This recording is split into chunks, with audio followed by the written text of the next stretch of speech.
Well, summer is upon us here in Newfoundland, that little island off the coast of Canada, east coast of Canada. And of course, summertime, I shave my head because I'm always working at old crappy vehicles all the time.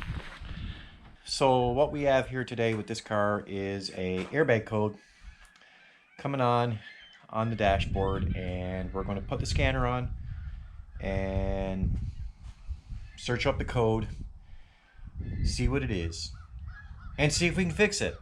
Which, I don't know. You know how it goes. I hate these cars. You guys know that from past videos. This is one of ours. So yeah, I'm going to do the airbag code, and then I'm going to go around the car. And I think today I'm going to give it just a quick little respray. I'm not even putting any Bondo, anything on it. I'm just going to sand it down lightly, spray some rust inhibitor, and just give it a quick little bit of paint just to cover up some of the rust that's on it. It's a piece of crap, so who cares? I hate them. When this all falls apart, I'll never have another one of these cars. They're garbage. So let's start this up and see if it starts without blowing an engine or popping something.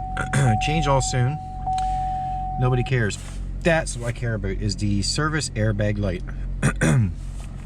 So I'm not going to go through the procedure and plug in the scanner again or anything like that, because, well, I already ran the scan and I already know what the code is. So let me see. 2011 Chevrolet Equinox.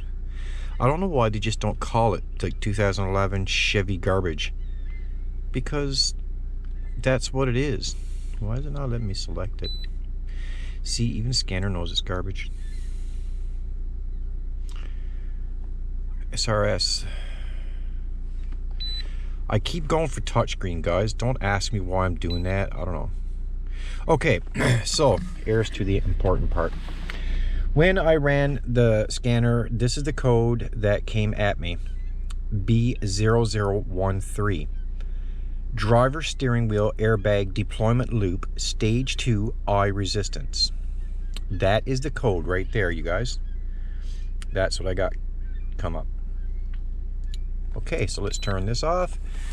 Now, so I'm going to step by step show you how to take off the wheel. First thing is, guys, like always, when you're working with airbags, you know, make sure you disconnect the battery and be safe, because if an airbag pops open at you, it could hurt you or whatever else. I'm sure you guys don't need me to tell you that an airbag can hurt you, right? So, but it can, and I've seen these airbags go off. So trust me, it can happen. So anytime you're working with airbags, doesn't matter if it's in seat belts or the under the seats, the passenger side doors, anywhere, steering wheel, always disconnect the battery. That can save a lot of damage to, well, you know, well, your vehicle and yourself, right? So yeah, always disconnect your battery. Okay. A lot of people tell me I say too much. I guess it's just a habit. I don't know. Whatever. So what I'm going to do is I'm going to shut off the car. Now, what I did was, because I am fortunate enough, because these cars are absolute garbage, right? So obviously I have a lot of these garbage cars around. Over here I have a 2011 Chevy Equinox. 2011 Chevy Equinox, and she's completely rusted out all in here. All completely rusted out because they're crap. So what I did was, to experiment, I watched a couple videos on how to take the airbag out. This one has the battery disconnected, everything's taken out, okay? So I'm not sitting in it with a live battery and, you know, things can pop in my face. But this is your airbag right here. This is your airbag that sits inside right here, as you can see. Okay? So that goes in there like that, you know, whatever, and that's your airbag. So that's it, guys. That's your airbag right there. That's how it looks. Okay? Now, to get this little piece POS out. To get this little POS out, you see you have this thing right here, and you have this thing right here. You see they have like little grooves in them right there. You can see it where the spring is. They connect into these holes right here. One's right here, and you see there's like a little shaft there, and one down here. It's a little shaft. So you have to twist your steering wheel, okay? And on the back, kind of hooked into the GoPro here. On the back, I can't see now if you guys are okay. So there's, if you look, there's a hole there. Right here, there's a hole. If you twist the steering wheel, you'll see that all you have to do. So what I did was I put in a screwdriver and I just pushed it in that hole back here. So I was doing it like this. I was putting the screwdriver in the hole, and all I did was pried towards me just with the screwdriver. Little bit on an angle, so not completely straight, but just on a little bit of angle. And I pried up, and I felt the airbag pop from the front just a little bit. Then I twisted the wheel around, which is kind of hard to do because the car is not going, and I think it has like a couple flats. So let's just make believe I twisted the wheel all the way around. Give me 1 second, guys. Whew, tired now. So I twisted the wheel all the way around, and right there you can see is the other hole right there. Same scenario, that little shaft. So when you put the screwdriver in the back through here, you pry up towards you, it pushes this shaft down, and that's how you release it. So on both sides of this wheel, so on this side, over inside behind the wheel, and this side, there's little holes. I'll show you what I used for the screwdriver. So you guys, like, it's no good to use a long screwdriver because the dash is going to be in the way, right? So it's better to use the shortest possible screwdriver you can find. So this is the screwdriver I use. You see it's kind of short, and all you do is you just come in behind, you go over to the wheel, and obviously I get the wheel straightened out. I don't want to be turning it, but you can't access the holes unless you have your wheel up like this.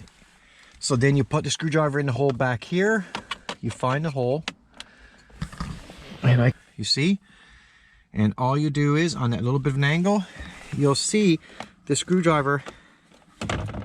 Well, I haven't got my wheel turned enough.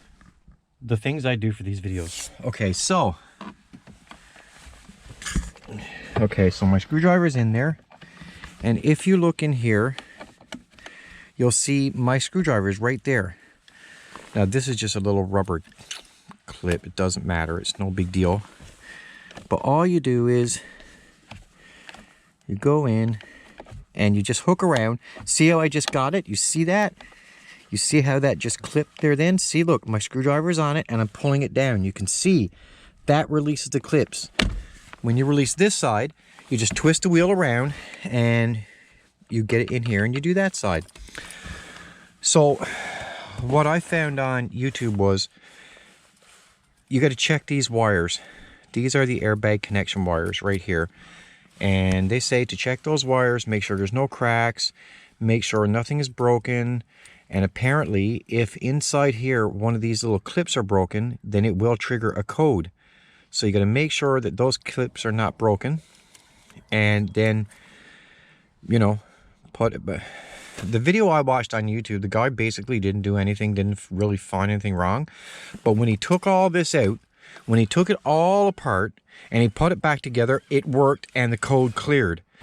So if you remember the video where I did the 2009 Chev with the sensor under the seat, which is a different issue than this, that was basically all I did then. I just unplugged the cable and plugged it back in and everything was fine. That car is still fine. Right now it's still fine. That was last year I did that. So I'm thinking it was something like that. I don't know much about electronics, I'll tell you that right now, but I think so. Sometimes things just needs to be reset. That's what I feel, because that seems to happen a lot when it comes to vehicles and wiring, when it comes to these kinds of issues. So I am going to do the same exact thing with this POS piece of, you know, I'm going to the same exact procedure with the steering wheel, with the holes on the back. That's what I'm going to do. But I'm going to show you first. I'm going to disconnect the battery, and I can't stress that enough, guys. Really, honestly, I can't, because I would never want anybody to get hurt from watching one of my videos, and do everything at your own risk. I'm no professional of nothing.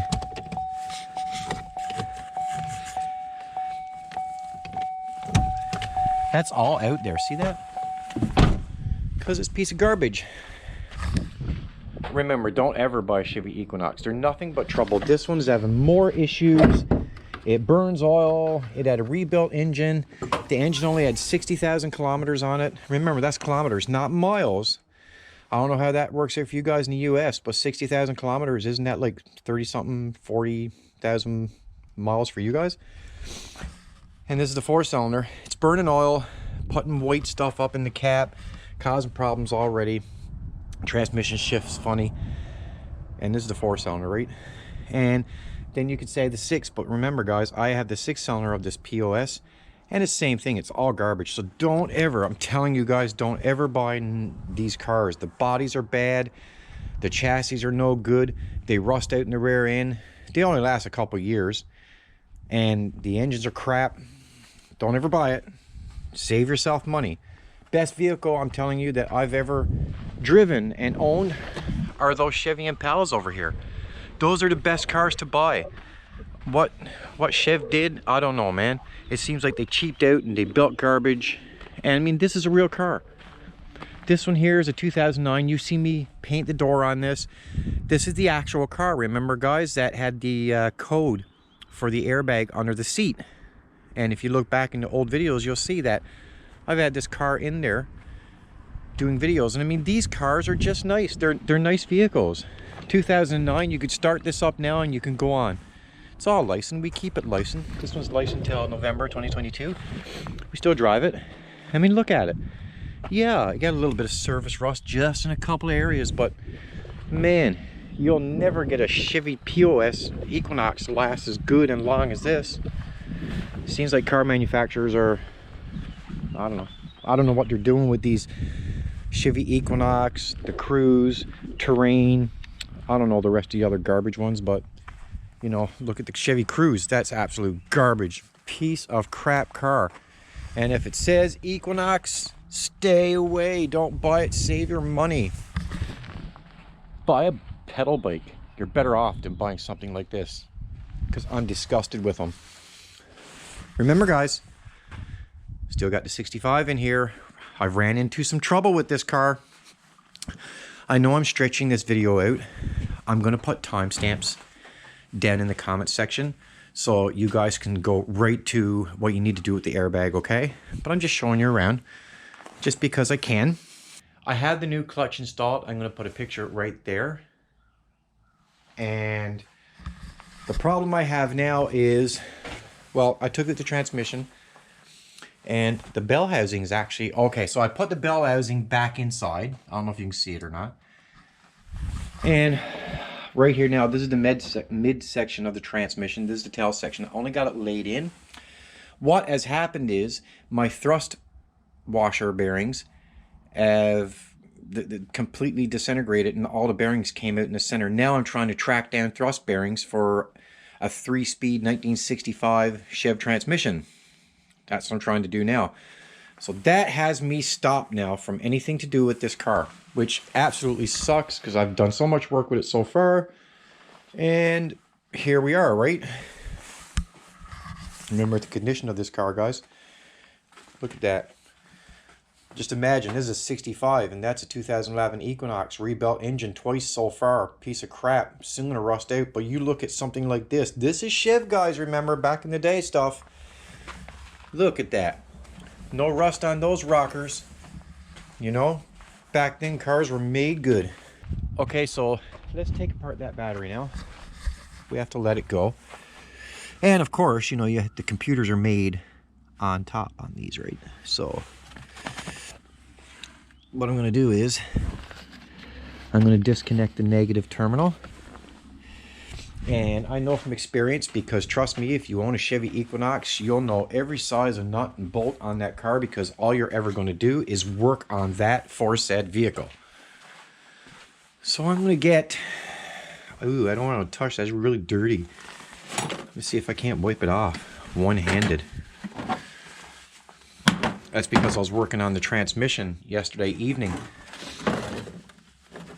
taking out the old busted, messed up thrust bearings. It was all sitting in the trans gear fluid inside the midsection. That's how I noticed it. We almost put it back together, and then I noticed bearings fell out, and I was like, wait a minute.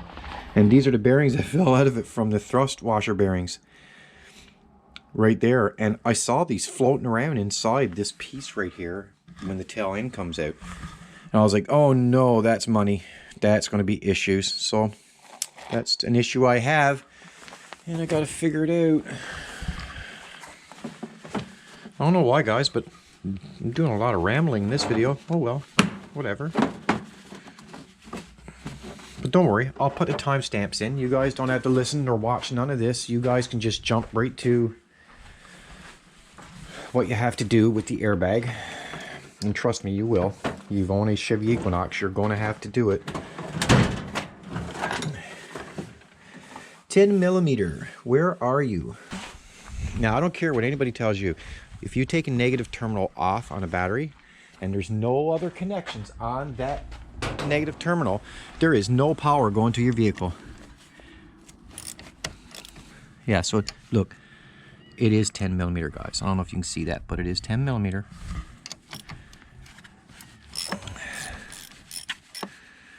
Oh, loosen that. Now remember, I'm telling you guys, no matter what anybody says to you, as long as there's nothing touching that negative terminal, there is no power going to this car right now. Okay? I bet somebody's going to give me crap for laying that right there on a 65 Bel Air. But that's okay. That's fine. Oh, this wheel is so much easier to turn because it's not all flat tires. That's a good thing, guys. Now, I gotta find those holes, so bear with me.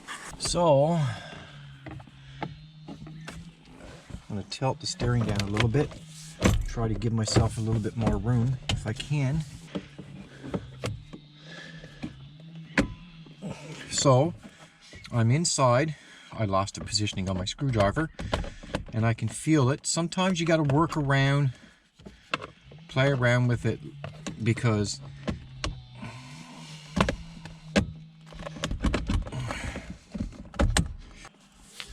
so guys, I got one side.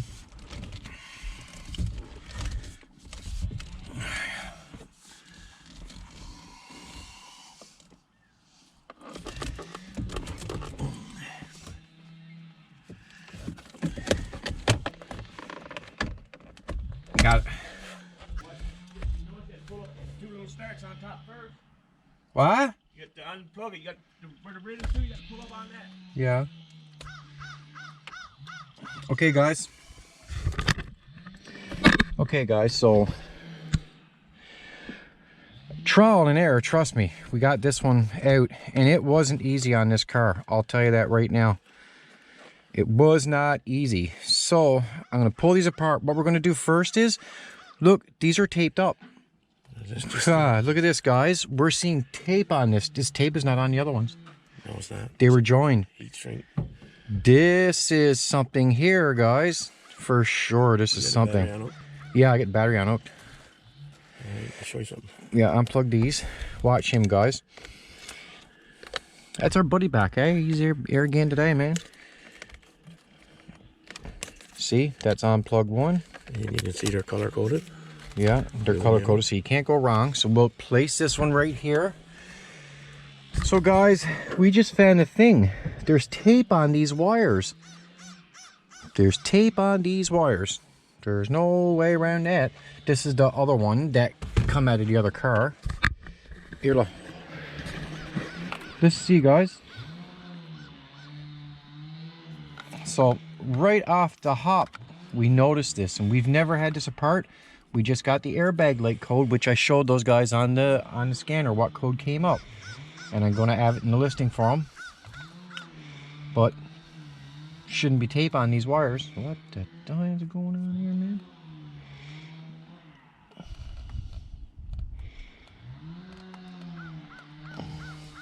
I can't see if I'm on it or not.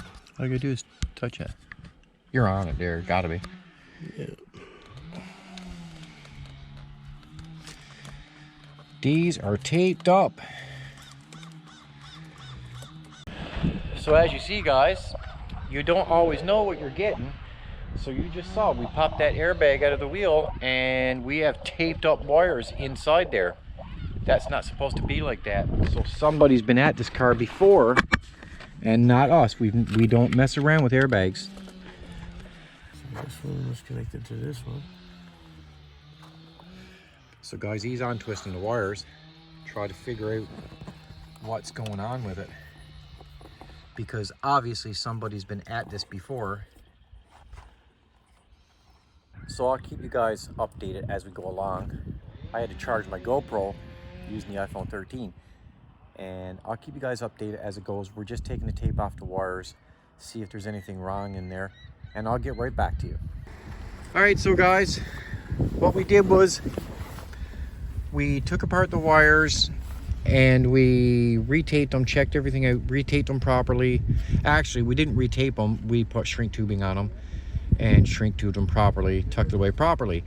And when we put back the original piece right here, the airbag light still code, the code still came on, I'm sorry.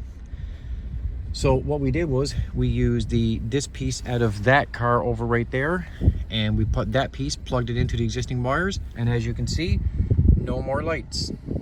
Everything is fine. So the problem was something inside of this piece, unfortunately. So that was the issue. So I know I had taped up wires, but I checked the wires, shrink tubed them, done everything properly. And I put the original piece back in, still bought up the airbag code. I switched this piece to the piece from the other car over right there, the other airbag, and everything is fine. So that code that comes up, which I'll have down in the box, is the actual airbag code. It's the, unfortunately, if you get that code, you're replacing this component right here, this whole airbag, and that's really unfortunate. But I can only tell you as it is, and I know it's 100% correct because when I put the original in with the existing wires, everything was the same thing. It still bought up the code. When I put this new one from the other car, cleared the code. So if you get that code, I'm going to tell you the code now. I can't remember it, so I'm going to have to look at the scanner.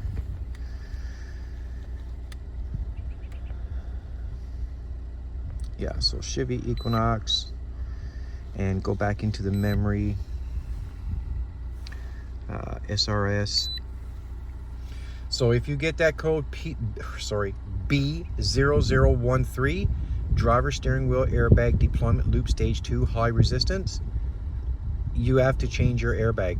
That's what I had to do. Fortunately for me, I had another airbag and that worked perfectly. So that's the fix for that code, is replacing this airbag. So I'm going to wrap up this video now, and I hope this helps you. I'm sorry, I wish I could have given you guys a fix that wouldn't cost money, but that's the way it is. But the only thing I can tell you, I didn't have to program the other airbag, so you could probably go to a salvage yard or something like that and probably pick one up for cheap, and you can just install it right in. So there is no programming to be done with the airbag, and if that probably helps you guys out. Usually I got fixes for you guys that doesn't really cost money, but unfortunately this one, that B0013, that's a code for this actual airbag.